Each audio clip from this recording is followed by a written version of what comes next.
இருக்கிறதுலேயும் தான் நம்ம வந்து கொண்டு வர முடியும். இப்ப ஹாப்பி லைஃப் ஸ்டைலுங்கிறது வந்து இன்னைக்கு அத சார்ந்து தான் மன அழுத்தத்தினால தான் ஒரு ஒயிட் பேட்சஸ் உருவாக்கப்பட்டிருக்குதுன்னா, அவைங்களுக்கு அதான் ட்ரீட்மெண்ட். ஓகேங்களா? "வாய் விட்டு சிரிச்சா நோய் விட்டு போகும்" அப்படின்னு சொல்லுவாங்க.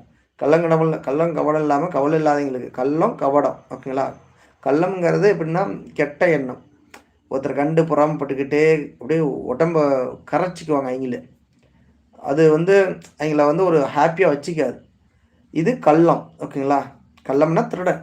ஒரு திருடனுக்கு ஈக்குவல் மாரி அந்த இதுன்னு வச்சுக்கங்களேன். ஒரு கட்டண புத்தில. கபடம். கபடம்னா எதுவுமே அறிய மாட்டான். எதுவுமே கவலை இருக்காது. எதுவுமே அ அடுத்தவங்கள பத்தி அவிங்க இப்படி, அவிங்க இப்படின்னு சொல்லி ஏச்சுறது, பிடிக்கிறது எதுவுமே இருக்காது. ஒரு கவலை இல்லாத ஒரு கபடம்னு வச்சுக்கங்களேன். அதனால கள்ளம், கபடம் இல்லாம சாப்பிடுறீங்க, நல்லா தூங்குறீங்க, அவிங்க உண்டு அவிங்க வேலைக்கு போயிட்டு வந்துட்டு இருக்கிற லைஃப்ப ஹேப்பியா வாழ்றவங்களுக்கெல்லாம் எந்த நோயுமே வராது. ஓகேங்களா?